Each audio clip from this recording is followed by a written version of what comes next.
elles essaient de contrôler l'incontrôlable, de prévoir l'imprévisible ou de sécuriser l'insécurisable. Et ça les épuise.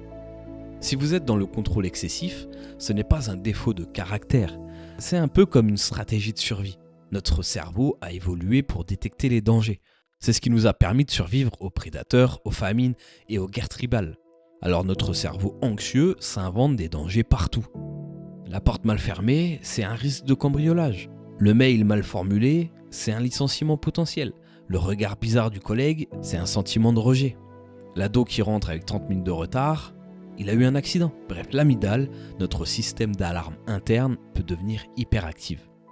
Surtout si on a vécu des moments où tout était imprévisible, chaotique ou dangereux. Parce que ça s'ancre en nous.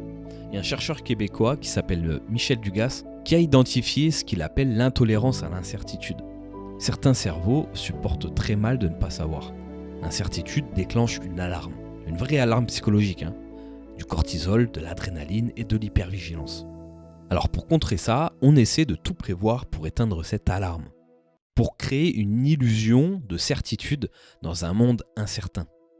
Ce n'est pas de la folie, c'est une réponse normale à un monde qui peut faire peur. Mais voici le problème, la vie est incertaine par nature, fondamentalement incertaine. Vouloir contrôler la vie pour éliminer l'incertitude, c'est comme vouloir contrôler l'océan pour éliminer les vagues. Ça ne sert à rien. C'est se battre contre son environnement. C'est se battre contre la réalité elle-même. Et ça, c'est une bataille perdue d'avance. Maintenant, la question qu'on peut se poser, c'est pourquoi certains développent ce besoin de contrôle et d'autres non.